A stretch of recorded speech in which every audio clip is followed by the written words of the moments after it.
As you know, Oregon Wild represents over 20,000 members and supporters who support our mission to protect Oregon's wildlands, wildlife, and waters as a legacy for future generations.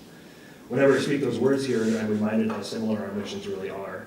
Our work is grounded in science and guided by broadly held conservation values, with an eye towards ensuring that future generations inherit a world with abundant wildlife, clean water, wild places, and functioning landscapes.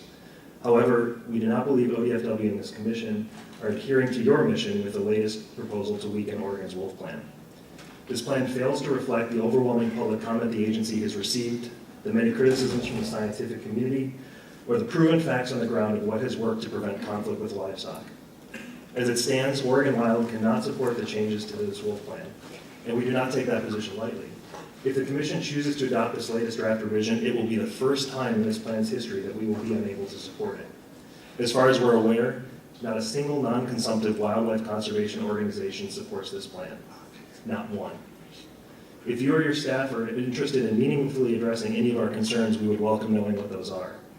The credibility of this commission and the agency you oversee has been severely damaged by an ongoing disconnect between your actions and the values of the public that you serve.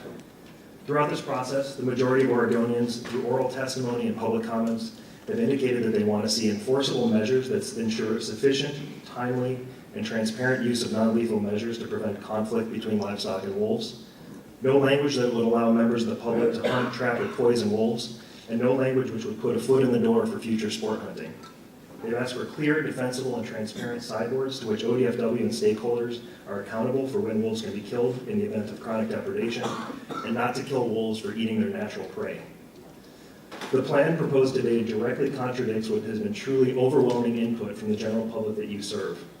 This is not the first time that ODFW has ignored public comment and scientific criticism when it comes to wolf management.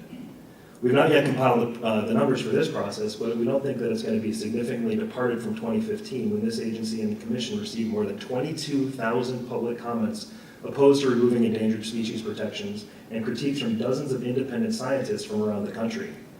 As Dr. Michael P. Nelson of Oregon State said at the time, dropping state protections for wolves right now would suggest that politics rather than science and law are guiding wildlife management decisions in Oregon.